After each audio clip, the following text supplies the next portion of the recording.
ஒரு நல்ல மனைவியாக இருக்க வேண்டும் என்று நபிகள் நாயகம் ஸல்லல்லாஹு அலைஹி வஸல்லம் அவங்க நல்ல மனைவிக்கான ஒரு சர்டிஃபிகேட்டை கொடுக்குறாங்க. அதுக்கடுத்ததா பார்த்தோன்னு சொன்னால், இன்றைக்கு நிறைய பெண்கள் எப்படி இருக்கின்றார்கள் என்று சொன்னால், கணவன் வேலைக்கு போயிட்டு வருவாங்க. வேலைக்கு போயிட்டு வரும்போது அதிகமான டென்ஷனோட வருவாங்க.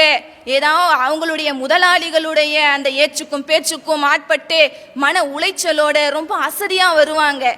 இருந்தாங்கன்னா அவங்க கிட்ட வந்த உடனே என்ன பண்ணுவாங்க, இல்லாததும் பொல்லாததுமா சொல்லி அவங்களுக்கு ரொம்ப கஷ்டத்தை கொடுக்கக்கூடியவங்களாக, அவர்களை புரிந்து கொள்ளாதவர்களாக எப்படி சொல்லுவாங்க இருக்கக்கூடிய மனைவிமார்களை பார்க்குறோம். அதே போல அந்த கணவன் கிட்ட உங்க அம்மா இன்னைக்கு என்ன செஞ்சாங்க தெரியுமா, உங்க அக்கா என்ன செஞ்சாங்க தெரியுமா, உன் புள்ள என்ன செஞ்சான் தெரியுமா அப்படின்ட்டு வந்த உடனேயே கம்ப்ளைண்ட், வந்த உடனேயே கணவனுக்கு டென்ஷன் பண்றது, வந்த உடனே நம்ம எப்படி இருக்கணும், மகிழ்விக்க கூடியவளாக இருக்க வேண்டும். அதே போன்று அல்லாஹ் குர்ஆன்ல சொல்றான், லீதஸ்குனு இலைஹா, அவளிடம்தான் உனக்கு நிம்மதி இருக்கின்றது. இது அல்லாஹ்வுடைய சான்று என்று அல்லாஹ் கூறி காட்டுகின்றான். ஆனால் இன்றைக்கு எப்படி இருக்கின்றார்கள் பல மனைவிமார்கள், தன்னுடைய கணவன் கிட்ட வந்ததும் வராததுமாக கம்ப்ளைண்ட்டுகளை சொல்லி அவர்களை டென்ஷன் படுத்துறது. இப்படியா மனைவி இருக்க வேண்டும்? ஒரு நல்ல மனைவிக்குரிய அடையாளம் இதுவா? இது கிடையாது. இப்படி இருக்கக்கூடாது. இஸ்லாமிய மார்க்கம் என்ன சொல்லுது, நல்ல மனைவியானவள் இப்படி இருக்கக்கூடாதுப்பா. என்ன பண்ணணும், அவளை மகிழ்விக்க கூடியவளாக இருக்கணும், நிம்மதி கொடுக்கக்கூடியவளாக இருக்க வேண்டும் என்று இஸ்லாமிய மார்க்கம் நமக்கு என்ன பண்ணுது, கற்றுக் கொடுக்குது. உலகத்தில் நம்ம ஒரு உதாரணத்தை எடுத்துக்கலாம். என்னன்னாக்கா, மனைவி என்ன பண்ணுறாங்க அப்படின்னாக்கா, தன்னுடைய கணவர் உட்காந்துட்டு இருக்கிறாங்க. அந்த கணவர் எப்போதுமே தன்னுடைய மனைவி போகும்போது பார்த்து கண்ணாடி எடுத்து மாட்டுவாராம். ஏங்க எப்போவுமே சாதாரணமாக வச்சுட்டு இருக்கீங்க கண்ணாடி, நான் வரும்போது பார்த்து நீங்கள் எடுத்து மாட்டுறீங்களே அப்படின்ட்டு சொல்லும்போது, அப்போ அவர் சொல்லுவாரா, அதாவது டாக்டர் சொன்னார் தலைவலி வந்துச்சுன்னா எடுத்து மாட்டிக்கோ கண்ணாடியன்னு சொன்னாராம்.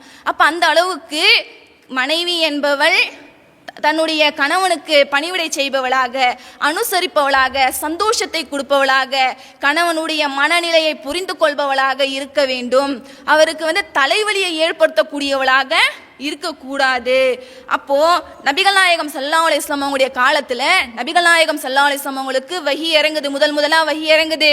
ஜிப்ரீல் அலைஹிஸ்ஸலாம் அவங்க கிட்ட இருந்து வஹி இறங்கும் போது அவர்கள் இருக்க கட்டி அணைத்து சூரத்துல் அலக் கூடிய முதல் 5 வசனத்தை நபிகள் நாயகம் ஸல்லல்லாஹு அலைஹி வஸல்லம் அவங்களுக்கு கற்றுத்தராங்க. உடனே அவங்க என்ன பண்றாங்க, பயந்து நடுங்கியவர்களாக தன்னுடைய மனைவி கிட்ட வராங்க. மனைவி கிட்ட வந்த உடனே ஜம்மிலூனி ஜம்மிலூனி, என்னை போர்த்துங்கள் என்னை போர்த்துங்கள் என்று நபிகள் நாயகம் ஸல்லல்லாஹு அலைஹி வஸல்லம் அவங்க சொல்றாங்க. அப்போ கதீஜா நாயகி சொல்றாங்க, கல்லா வல்லாஹி மா யஹ்ஸீக அல்லாஹு அபதா, அல்லாவின் மீது ஆணையாக அல்லாஹ் உங்களுக்கு எந்த ஒரு கஷ்டத்தையும் கொடுக்க மாட்டாங்க. ஏன்னு சொன்னா, இன்னக லதஸிலுர் ரஹீம், நீங்க உறவினர்களை பேணி வாழ்கின்றீர்கள். வ தஹ்மிலுல் கல்ல, அதாவது உண்மைக்கு நீங்க என்ன பண்றீங்க, கை கொடுக்குறீங்க. அதே போல வக்தக்ஸிபுல் மஅதூம், கஷ்டப்படுபவர்களுக்கு நீங்கள் உதவுகின்றீர்கள். வ தக்ரில் லைஃப், விருந்தாளியை கண்ணியப்படுத்துகின்றீர்கள். வ துஈனு அலா நவாயிபில் ஹக், நீங்கள் எப்படி இருக்கிறீங்க, சத்திய சோதனையில் ஆட்பட்டவர்களுக்கு நீங்கள் உதவக்கூடியவர்களாக இருக்கின்றீர்கள். இவ்வளவு நற்காரியங்களும் செய்யும் போது உங்களை எப்படி அல்லாஹ் கைவிடுவான்? நிச்சயமா கைவிட மாட்டான் என்று கதீஜா ரலியல்லாஹு அன்ஹா அவங்க என்ன பண்றாங்க, இந்த அளவுக்கு தன்னுடைய கணவனுக்கு, வெளியிலிருந்து வரக்கூடிய அந்த கணவனுக்கு அழகான முறையில் ஆறுதல் அளிக்கக்கூடியவர்களாக கதீஜா நாயகி அவர்கள் இருந்தார்கள். ஆனால் இன்றைக்கு நம்முடைய பெண்களுடைய நிலைமை எப்படி இருக்கின்றது என்பதை சற்று சிந்திச்சு பாருங்க.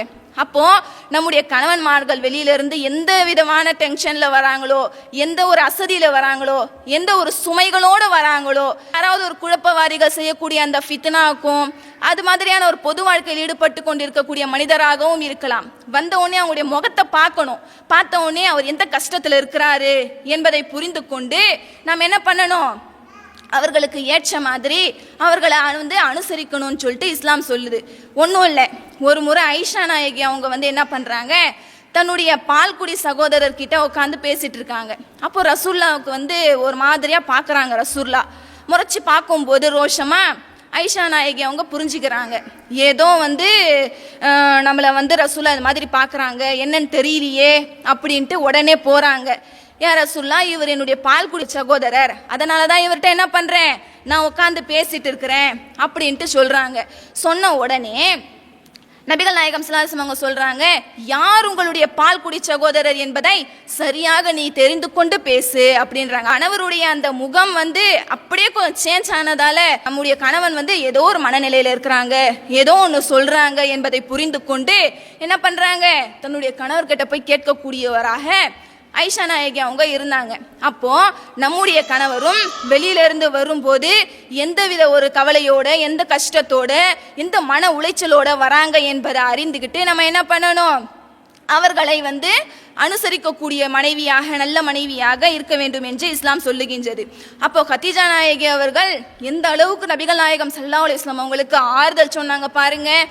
ஆறுதல் சொல்லி அவர்களை அரவணைக்கிறாங்க. அல்லாஹ் அவங்களுக்கு ஒருபோதும் கைவிட மாட்டான் என்று இது பண்றாங்க.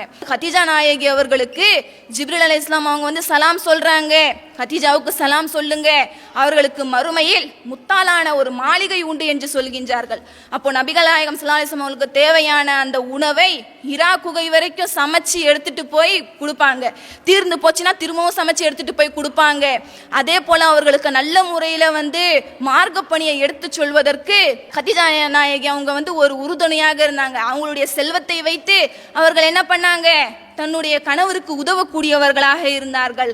அப்போ இப்படிப்பட்ட பெண்ணுக்கு இந்த கதீஜா நாயகி அவர்கள் அந்த காலத்துல அல்லாஹால ஒரு நற்செய்தி கூறப்பட்டு அனுப்பப்படுது என்று சொன்னால், முத்தாலான மாளிகை கொடுக்கப்படுகின்றது என்று சொன்னால் எவ்வளவு பெரிய விஷயம். அப்போ நம்ம சிந்திச்சு பார்க்கணும். அப்போ மனைவி தன்னுடைய கணவனுக்கு என்னென்ன கடமை செய்ய வேண்டும் என்பதை தெளிவாக நம்முடைய இஸ்லாமிய மார்க்கம் சொல்லுகின்றது.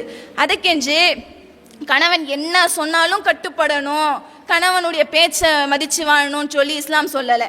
அதே போல நம்முடைய இஸ்லாமிய மார்க்கம் கணவனுக்கு கட்டுப்பட வேண்டும் என்று சொன்னாலும், மார்க்கத்திற்கு முரணான விஷயத்தில் கணவன் கட்டளையிட்டான் என்று சொன்னால் அந்த விஷயத்துக்கு நாம் ஒருபோதும் கட்டுப்படக்கூடாது. ஏனென்று சொன்னால் இன்றைக்கு நிறைய கணவன்மார்கள் எப்படி இருப்பாங்க, அண்ணன் பையனுக்கு வரதட்சணை திருமணம் செய்வாங்க, அதுக்கு வான்ட்டு அழைப்பாங்க, கத்தம் ஃபாத்தியாவுக்கு வான்ட்டு அழைப்பாங்க, மீலாது விழா செய்யலாம், மௌலூது விழா செய்யலாம், இப்படின்ட்டு சொல்லி நிறைய அனாச்சாரமான விஷயங்களுக்கும் பிதத்தான விஷயங்களுக்கும் அழைத்தார்கள் என்று சொன்னால், அப்போ மார்க்கத்துக்கு முரணான விஷயத்தில் நம்முடைய கணவர் நமக்கு அழைக்கிறார்கள் என்று சொன்னால் கணவனுக்கு கட்டுப்படணுமான்னு பார்த்தா கிடையாது. கணவனுக்கு கட்டுப்படும்படி இஸ்லாம் நமக்கு சொல்லி காட்டல. அப்போ அல்லாஹ் ரப்புல் ஆலமீன் தன்னுடைய திருமறையில நம்பிக்கை கொண்ட பெண்களுக்கு முன்னுதாரணமாக ஒரு பெண்மணியை கூறி காட்டுகின்றான். யார் தெரியுமா? லரபல்லாஹு மஸலல் லில்லதீன ஆமனு இம்ரஅத ஃபிரௌன். நம்பிக்கை கொண்ட பெண்மணிகள் அனைவருக்குமே ஃபிரௌனுடைய மனைவிக்கு அல்லாஹ் என்ன பண்றான், முன்னுதாரணமாக காட்டுகின்றான். எதுக்காக? அவங்க என்ன பண்ணாங்க, அவருடைய கணவன் தான் இறைவன் என்று ஆணவம் கொண்டு கர்வம் கொண்டு இருந்தான். மூசா அலைஹிஸ்ஸலாம் அவர்கள் சொன்ன அந்த ஓரிரை கொள்கையை ஏற்றுக்கொள்ளவில்லை. ஆனா ஆசியா அலைஹிஸ்ஸலாம் அவங்க என்ன பண்றாங்க, ஏற்றுக்கொள்றாங்க.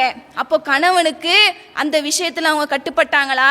கட்டுப்படல. இப்போ மார்க்கத்துக்கு முரணான விஷயத்துல நம்முடைய கணவன் நமக்கு ஒரு தர்காவுக்கு வா, இல்ல ஒரு அனாச்சாரமான ஒரு விஷயத்துக்கு வா, நம்ம தர்காவுக்கு போகலாம், நம்ம மௌலூது விழாவுக்கு போயிட்டு வரலாம், நம்ம ஃபாத்தியாவுக்கு போயிட்டு வரலாம் என்று அழைத்தார்கள் என்று சொன்னால், அந்த விஷயங்களில் நாம் மார்க்கத்துக்கு முரணான விஷயத்தில் கணவன் என்ன கட்டளையிட்டாலும் அந்த கட்டளைகளுக்கு நாம் கீழ்ப்படிந்து நடப்பவர்களாக இருக்கக்கூடாது என்று இஸ்லாம் சொல்லுகின்றது.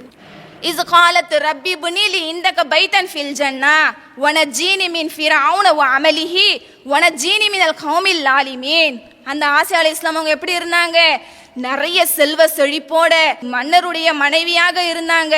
எவ்வளோ வசதி வாய்ப்புகள் இருந்திருக்கும். அப்ப கூட அவங்க என்ன பண்ணல, தன்னுடைய கணவனுக்கு அந்த விஷயத்தில் கட்டுப்படாதவர்களாக, மார்க்கத்துக்கு முரணான விஷயம் சொல்ற, என்னுடைய இறைவன் அல்லாஹ் மட்டும்தான், நீ எனக்கு படைச்ச இறைவன் கிடையாது, நீ இறைவன் ஆகவே முடியாது அப்படின்ட்டு என்ன பண்ணாங்க, புறக்கணிப்பவர்களாக, அதற்கு கட்டுப்படாதவர்களாக இருந்தார்கள். இறைவா, இந்த உலகத்துல ஃபிரௌனுடைய சித்திரவதையிலிருந்தும் அவனுடைய கூட்டத்தாரிடமிருந்து ஏற்படக்கூடிய அந்த கஷ்டங்கள்ல இருந்தும் என்னை காத்தருள்வாயாக. மறுமையில் எனக்கு சொர்க்கத்தில் ஒரு வீடு கட்டி கொடு, எனக்கு இந்த உலக வீடு ஒன்றும் தேவையில்லை, அப்படின்ட்டு சொல்லக்கூடிய ஒரு பெண்மணியாக ஆசியா அலைஹிஸ்ஸலாம் அவங்க இருந்தாங்க.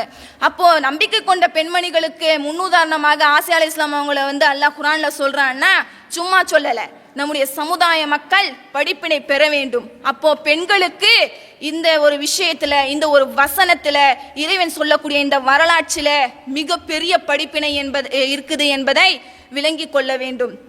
அதற்கடுத்ததாக பார்த்தோம் என்று சொன்னால், கட்டுப்படுற விஷயத்துல குர்ஆன் ஹதீஸுக்கு உட்பட்ட விஷயங்களில் கணவன் நமக்கு ஏவுகின்றான் என்று சொன்னால் அந்த விஷயத்துல நம்ம என்ன பண்ணணும்?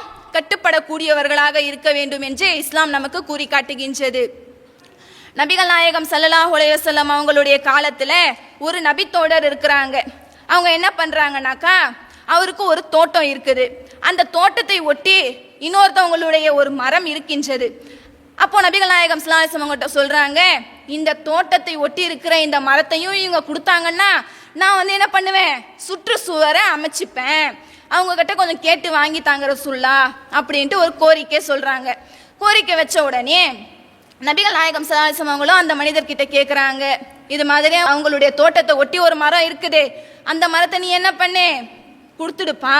நீ கொடுத்தனா மறுமையில் உனக்கு ஒரு மாளிகை எல்லாம் என்ன பண்ணுவான்? கொடுப்பான் அப்படின்ட்டு சொல்றாங்க. சொன்னாலும் அவங்க என்ன பண்றாங்க? அதை வந்து மறுக்கக்கூடியவர்களாக இருக்கிறாங்க. அதை ஏற்றுக்கல ரசூலுல்லாஹ் சொன்ன விஷயத்த. அப்போ அபூ தஹ்தா ரலியல்லாஹு அன்ஹு அவங்க வந்து இருக்கிறாங்க. அதை கேட்டுக்கொண்டுட்டு இருக்கும்போது அவங்க வந்து சொல்றாங்க அந்த மனிதர்கிட்ட, என்கிட்ட இவ்வளோ பெரிய ஒரு தோட்டம் இருக்குது, அந்த தோட்டத்துல தான் அவருக்குரிய வாழ்க்கை வசதிகள், பாத்திர பண்டங்கள், அனைத்து விதமான சகல வசதியும் அந்த தோட்டத்துல தான் இருக்குது. அப்போ அவர் என்ன பண்றாரு அப்படின்ட்டுன்னா, தன்னுடைய அந்த மனிதர்கிட்ட சொல்றாங்க, தோட்டத்தை நீ எடுத்துக்கோ, இந்த தோட்டத்தை நீ எடுத்துக்கிட்டு நீ என்ன பண்ணு அப்படின்னாக்கா அந்த மரத்தை நீ விட்டு கொடுத்துடு அப்படின்றாங்க. அந்த மனிதரும் பேராசை பிடிச்ச மாதிரி அந்த தோட்டத்தை எடுத்துட்டு மரத்தை கொடுத்துட்றாங்க. ஆனால் ரசூலுல்லாஹ் கிட்ட மறுத்துடுறாங்க. அதுக்கப்புறம் என்ன ஆகுதுன்னாக்கா, அபூ தஹ்தா ரலியல்லாஹு அன்ஹு அவங்க வந்து நபிகள் நாயகம் ஸல்லல்லாஹு அலைஹி வஸல்லம் அவங்ககிட்ட போய் இது மாதிரி உங்ககிட்ட ஒருத்தவங்க கோரிக்கை வச்சிருந்தாங்க இல்லையா, அப்போ இந்த மரத்தை நீங்க என்ன பண்ணுங்க? அவருக்கு ஒப்படைச்சிடுங்க. என்னுடைய தோட்டத்தை அந்த மனிதருக்கு கொடுத்து விட்டு அந்த மரத்தை நான் வாங்கிவிட்டேன், அந்த மரத்தையும் நான் உங்ககிட்ட ஒப்படைச்சிட்டேன் ரசூலுல்லாஹ், அது தேவையான அந்த மனிதருக்கு நீங்க கொடுத்துடுங்க அப்படின்ட்டு சொல்றாங்க. அப்போ நபிகள் நாயகம் ஸல்லல்லாஹு அலைஹி வஸல்லம் அவங்க சொல்றாங்க, அப்போ அபூ தஹ்தா ரலியல்லாஹு அன்ஹு அவங்களுக்கு வந்து நான் சொர்க்கத்துல பல மரங்கள் இருக்க கண்டேன் என்று பல முறை கூறியவர்களாக சொன்னதை நான் வந்து கேள்விப்பட்டிருக்கேன் அப்படின்ட்டு அந்த ஹதீஸ்ல வந்து வருது. இந்த அபூ தஹ்தா ரலியல்லாஹு அன்ஹு அவங்க என்ன பண்றாங்க? தன்னுடைய வீட்டை நோக்கி தன்னுடைய மனைவி கிட்ட போறாங்க. மனைவி கிட்ட போய், உக்ரிஜியா உம்மு தஹ்தா, உம்மு தஹ்தாவே இந்த தோட்டத்தை விட்டு என்ன பண்ணு? வெளியேறு, இந்த வீட்டை விட்டு நீ வெளியேறு அப்படின்ட்டு சொல்றாங்க. திடீர்னு என்னடா இந்த மனிதர் வந்து வெளியேற சொல்றாரு அப்படின்ட்டு அவங்க மனைவி கேட்கல, யோசிக்கல, வெளியில வராங்க. அவங்களுடைய கணவர் சொல்றாங்க, இது போல நீங்க என்ன பண்ணுங்க, சொர்க்கத்தில் கிடைக்கக்கூடிய மரத்திற்காக என்னுடைய தோட்டத்தை நான் என்ன செஞ்சு விட்டேன்? வியாபாரம் செஞ்சு விட்டேன் அப்படின்ட்டு அந்த மனிதர் தன்னுடைய மனைவி கிட்ட சொல்றாங்க. அப்ப அவங்களுடைய மனைவியுடைய பதில் என்ன தெரியுமா?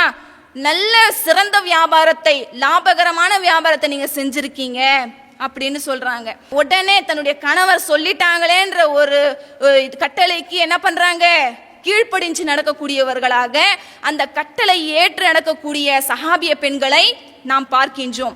வரலாற்றை படித்தோம் என்று சொன்னால் நிறைய சஹாபிய பெண்மணிகள் என்னென்ன தியாகம் செய்தார்கள் என்பதை நம்மால் அறிய முடியும். நபிகள் நாயகம் ஸல்லல்லாஹு அலைஹி வஸல்லம் சொல்றாங்க, உங்களில் ஒவ்வொருவரும் பொறுப்பாளிகளே, உங்களுடைய பொறுப்பை பற்றி நாளை மறுமை நாளில் நீங்கள் விசாரிக்கப்படுவீர்கள்.